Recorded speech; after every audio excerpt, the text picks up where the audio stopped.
Hindi alam yung alam nilang ulam. Oh. Ang problema. Pinabibili ko na lang sila crispy pata. Oh. Sige. Chokes to go. Sige, pwede naman.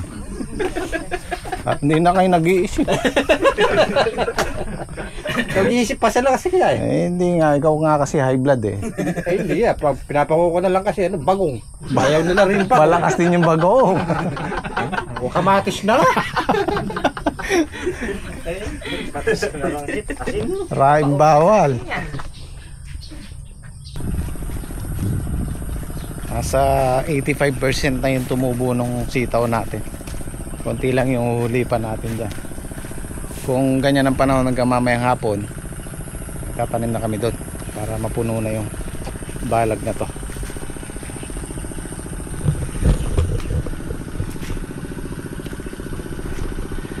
Ito sa Sabado susulong to. Pangatlong pitas. Pang-apat.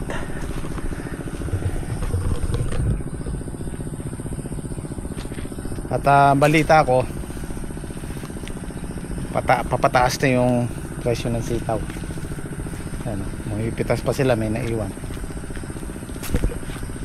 Kaya sana makatiyempo si Daki dito. Dahil ilang buwan na si Daki sa akin. April, May, June, July, August.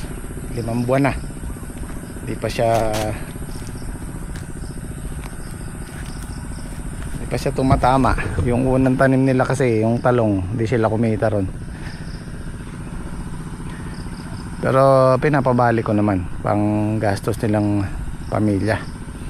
Kaya sana dito makatiyempo ng bungat presyo para naman makabawi sila.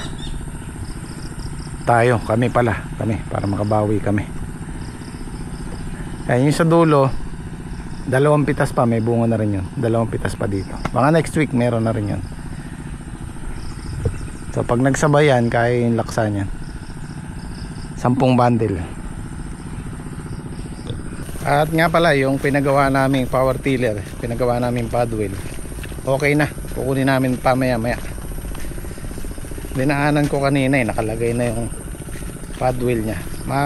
Malalaman po natin kung kakayanin niyang hilahin. Pagka kinaya niya, palalagyan ko ng talim ng yung bilog, pandukit. Unti-unti. Pagka umubra, hindi na tayo magpapaararo ng kalabaw. Laking menos. Ito kasi bala ko rin ganunin kay Daki dahil tagulan tayo. Yung kanal niyan, malayo sa tudling, ilalayo natin. Tataas natin ng konti yung tudling para kung sakaling maulan, at least malayo sa sa sitaw, sa ugat ng sitaw. Yan yung lagi ko sinasabi, pagka tag-ulan malaki yung chance nating tumama ng presyo basta napalusot natin. So yung tinatawag po naming laksa, ito isang tali nito, isang ganito, 100 piraso. Yung isang tali nitong maliit na to 20, so bali 100 to kasi 5 tali.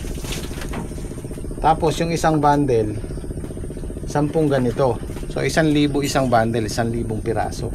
Kaya yung isang laksa 10 bundle, nasa 10,000 pieces. Iba naman sa talong, iba sa ampalaya, tonelada naman pag 1,000 kilo, 100 bundle. Yun po yung kaibahan ng laksa sa sa tonelada. May almusal natin. Buti may patola. Patola sa bumili po ako. Wala na yung patola natin doon. Magugulang na po yung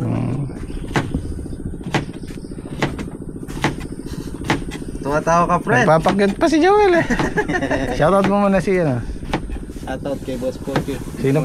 Wala, yun lang. Wala na. Shoutout din sa bata ko. Mga ilan?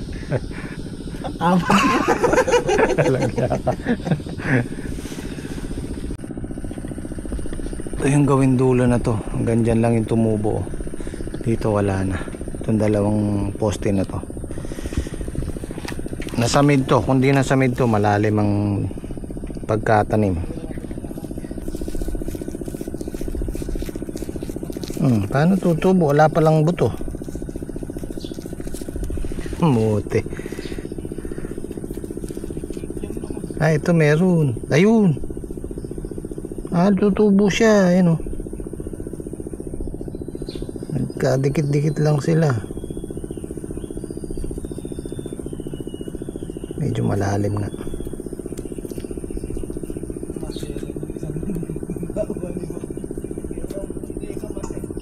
Sobrang lalim oh. Tumutubo na oh. Hirapan na silang lumabas kasi malalim. Kailangan mahukay ng konti.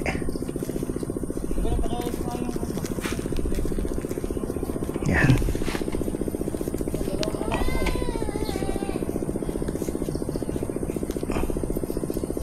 Meron lang talagang hindi nalagyan. Hinukay ko yun nandito, Trek. Tumubo, kaya lang sobrang lalim. Malalim nga Hindi yan. makalusot. Kaya dapat medyo mababaw na. Oo. Pero pag hinukay mo yan, tutubo yan. Bago to ah. Ito nyo, kaldereta. Kaldereta. Kain tayo. Ba, chef.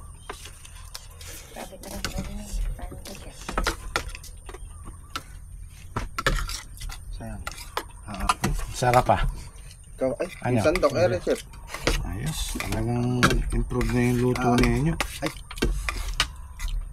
Pwede ng tayo. Pwede ng pandayo. Kaya pa, hindi naman pandayo yan. Pang bukid lang. Pwede na, sarap na. Panghandaan na si Chef. Sarap maging kasandaan si chef. Minudong walang atay. Ay, dahil namin nakain lang. Pinili mo yun. Tatong balik ata si Dahi nun. Oo. Piyesta. Ang pesa sa inyo? Oo. Mayasa kami ng... Di ata ako naimbitahan nun eh.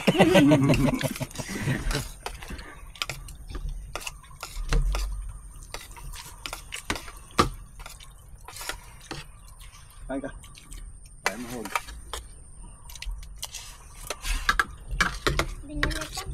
Ito na kamay mo.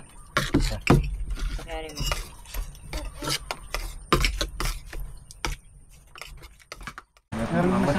Mamaya pag-buwan ng kapote. Mamaya pagbasa na tsaka magkakapote. Kasi pare Islo, kinukuha yung mga ano, papayang panggulay maliliit. Sayang eh. Biyahero na si parang Islo ngayon. Dahil pa nga tayo, siya nakakapaghanap buhay, tayo hindi. Wala. Talaga yung mga Namayok na naman ang ulan eh. Ilan yung nakitanin nyo truck? Dalawang tudling. Dalawa yan. Buti dalawa lang. Meron po tayong ano, paparating na La Nina, yung buwan ng September hanggang November yata. Buti na lang, sitaw lang tanim natin sa ngayon. Ito daw yung gusto sa palengke, yung mga maliliit na gato, panggulay. Ilan daw kailangan para? Hindi kaya 100. 20 kilos. 5 bundle lang. May 10 kilo yun. Dalan mo uli bukas, 50 pa ni bago 50 ulit. Araw-araw Pare yan, maliliit. Akyatin mo.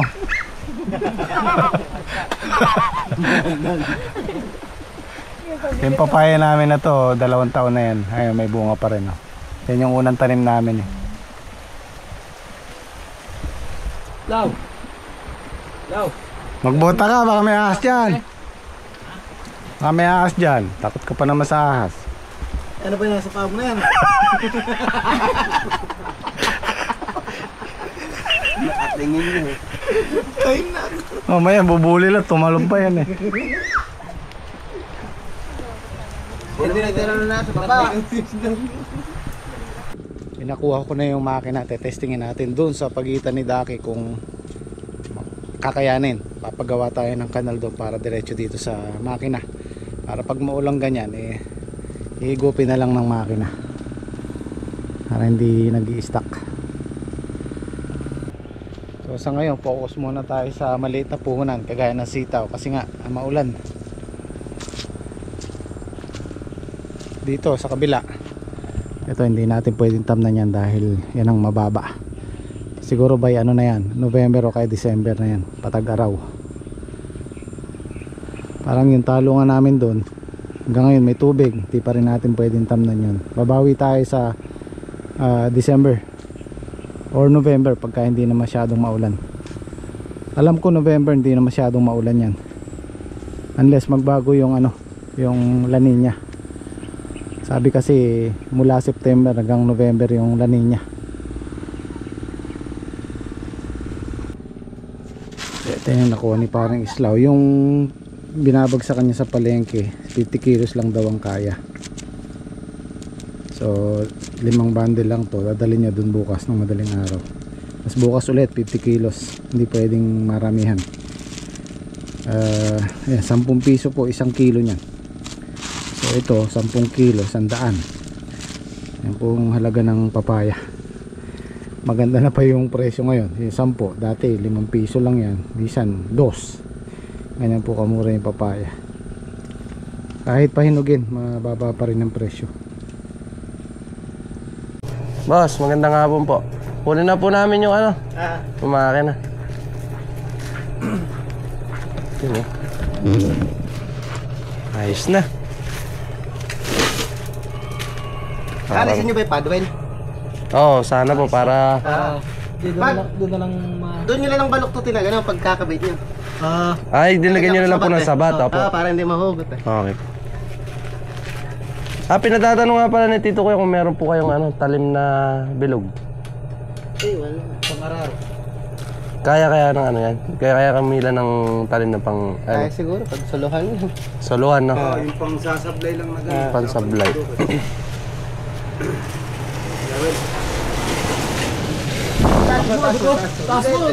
Susubukan nga natin kung makakain din. Yun, no?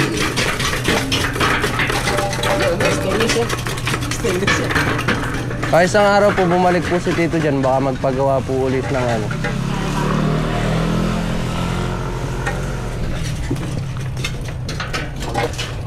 Pabilang nga po.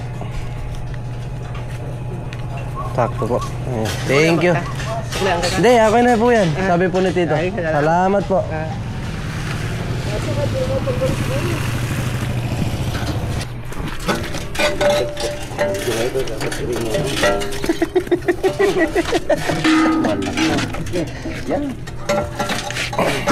Ikat aso na.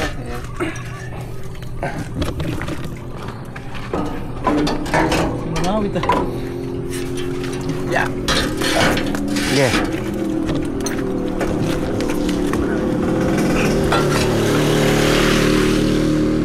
Yun, oh. Kahit di na pala natin talian. Oo. Oh, di ba? Oh. Boss, thank you, ha. Balik na lang po kami sa isang araw.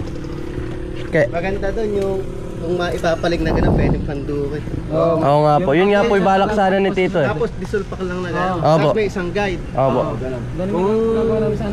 Kung Kung kaya, boss. itukuan mo kaya yan. Kaya, basta may palig siyang kaya natin yung parahan. Ayun nga lang, makabili lang ng gamit yung ano. Opo. Sa kahit yung mga pinagpalitan ng disco, mas maganda kung mas maliit yung mga pinagpalitan eh. Oo. Hindi, Kasi kaya, nabibili malalaki eh. kaya nga po, tinatanong po ni Tito, baka meron daw po kayong pinag-anuhan dyan para masubukan. Titingin tayo sa mga gas. Sige po, sabihin ko na lang po ganun. Okay. Sasabit.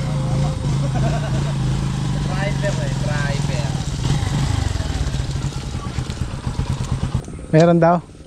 Wala daw po. Ala siya. Pero sinabi po namin, sige ikaw, nila ikaw kayo nawan. Basta may gamit daw ito, kaya niyong gawang paraan. Oh, sige. Pagkano babalik natin sa kanya.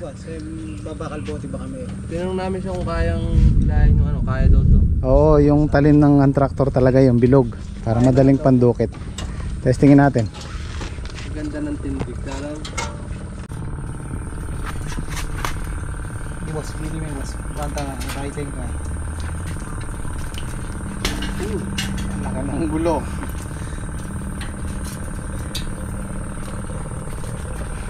Okay.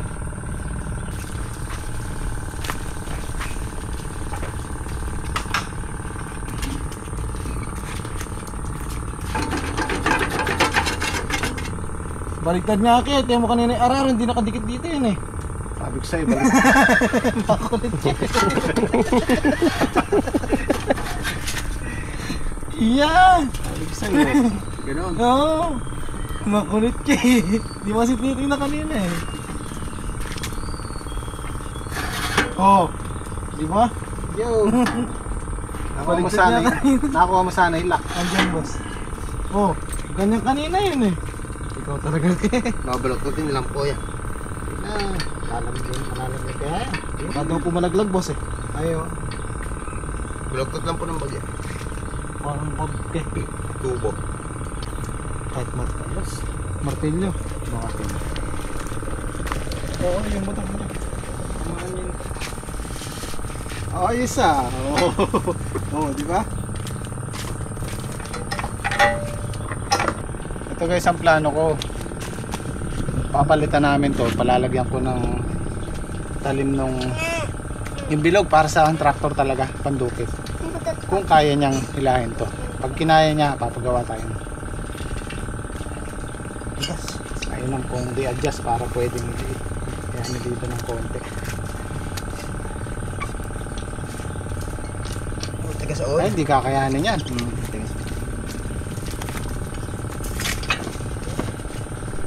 Yun! Oh, dadala. Yan, ganito lang siguro. Okay na yan. May isa sa kabila. Madulas eh. Hindi, pa naman yan. Ay, dadaan kaya dito? Palit lang yung simbos yan eh. Hindi, doon sa kabila ni Daki. Oo, kakasya po yan. Tingnan nga natin.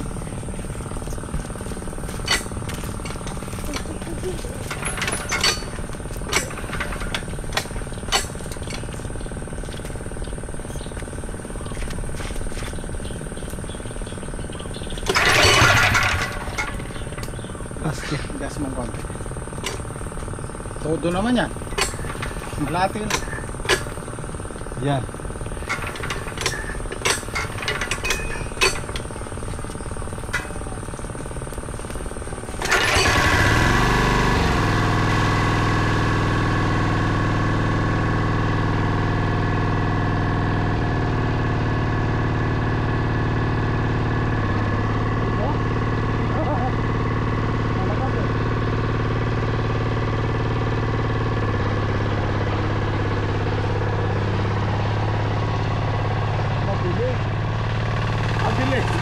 Dapat kailangan papalitan nyo ito, yung plato.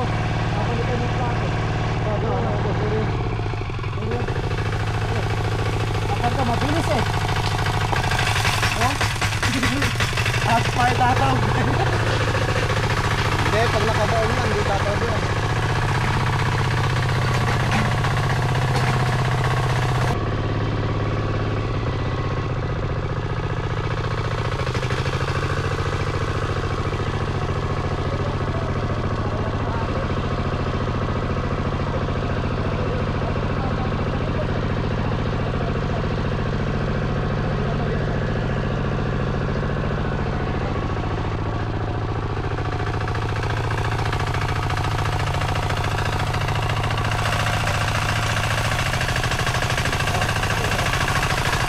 Basic!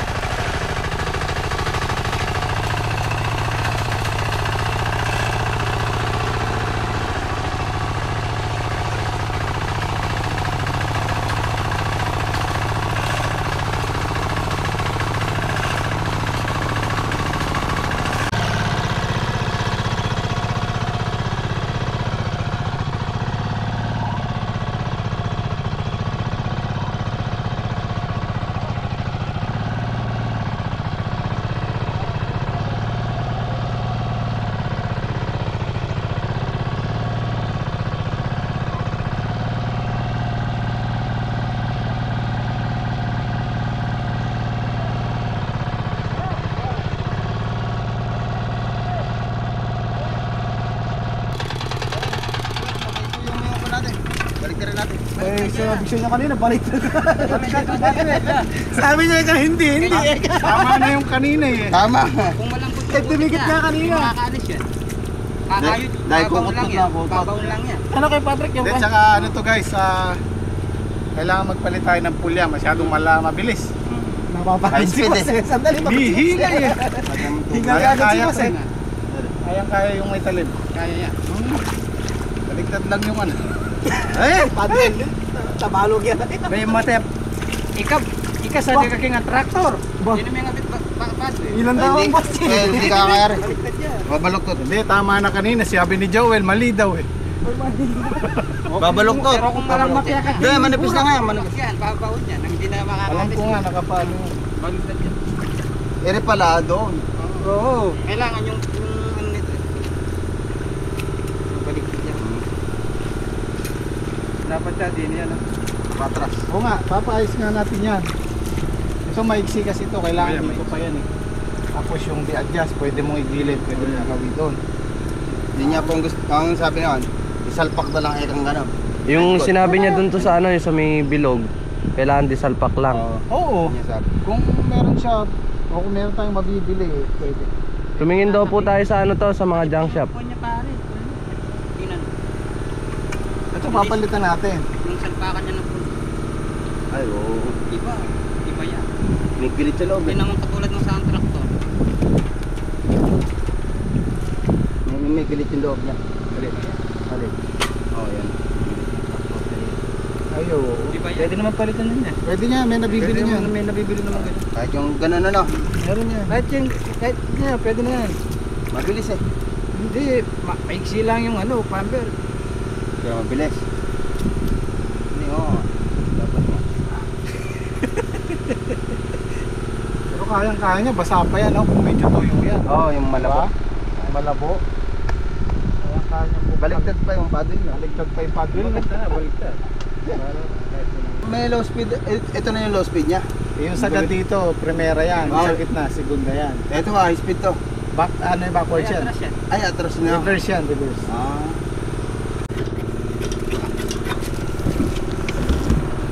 Oh, yan, baka yan. Ah! Pagpapalitin. Kung papalitin na. Oh. Okay, baba niyo muna.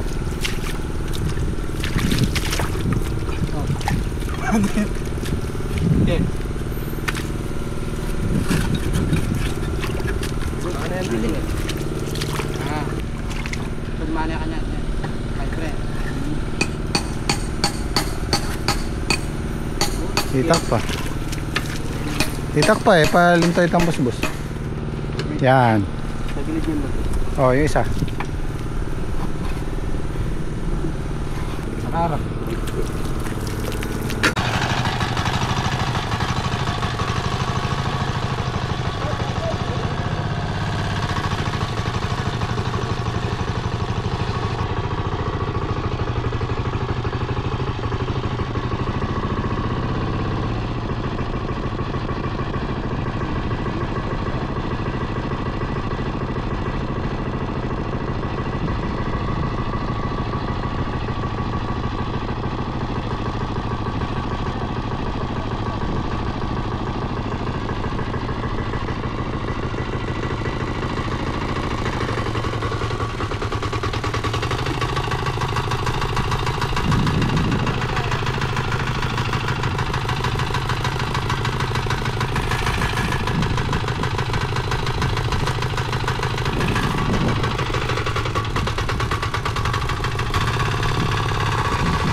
na lang. Hindi mo kinuha yung ano Kian, Nakalimutan po yung tapaludo. papalodo niya. Kaya lang, di na pwede ilagay yun. Tama na niya. Yung tapalodo, hindi nakakasya dito. Ano? Hindi na po. Ito na ito pala. Oh, di ba? May instant kanal. Ay, masyadong malakas yung makina, nakagad yung tubig. Oh. Pagka tuyo yan, sarap ano niya. Saraan niya.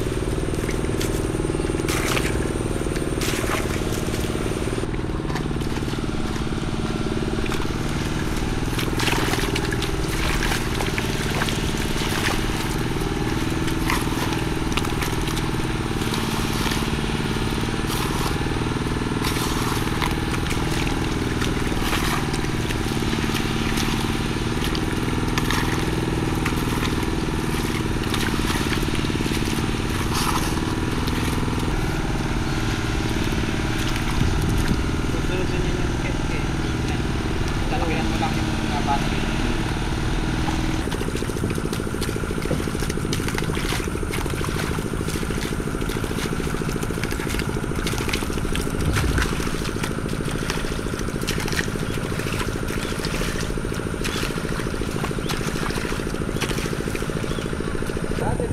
So ito yung sa duluhan ni Dake.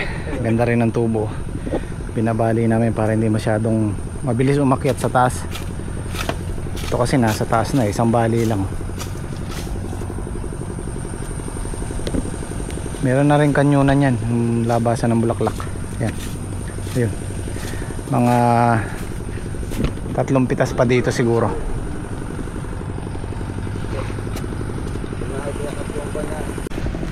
Ito pag natuyo-tuyo to, bibiling namin yung kanal dito sa gitna. Maano kasi ngayon makunat, basa. Tsaka hindi pa ganun kaano yung talim niya, kailangan talaga mapaayos. Ito na i-adjust to, pwede namang itaas to, pwede babaan.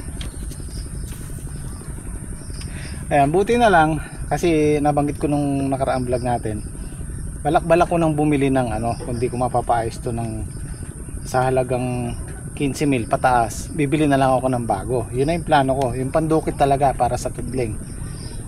Buti na lang nai-recommenda ni Kuya Boy yung kaibigan niya dito. At ayan, saktong-sakto meron siyang pad wheel na hindi na ginagamit, hinati lang niya. So kayang-kaya naman niya. Kaya-kaya namang hilahin ng makina. At ito lang ang papaayos natin ulit. Sinubukan lang namin kung kaya niyang hilahin. Kayang-kaya niyang hilahin. Ngayon, papagawa natin ng talim to. Ito maiksi ito dapat mahaba to hanggang dito. Kung pwede yung bilog para sa parang sa tractor, tsaka yung para sa kalabaw, pang araro talaga. Pantudling, pwede na. So makakamenos tayo pag napagawa namin ng ganito yun.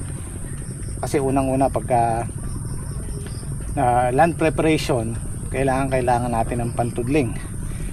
Pagka tag-ulan, kailangan ng pakalabaw. So kung ito maunti-unti nating mapagawa, napakalaking menos. Biruin nyo kada isang tanim, sabihin na natin kalahating hektarya 5,000 ang bayad sa araro. Ay kung isang hektarya 10,000, hindi lang isang beses sa isang taon. So malaking tulong to sa amin. Pantudling, ayos na ayos to.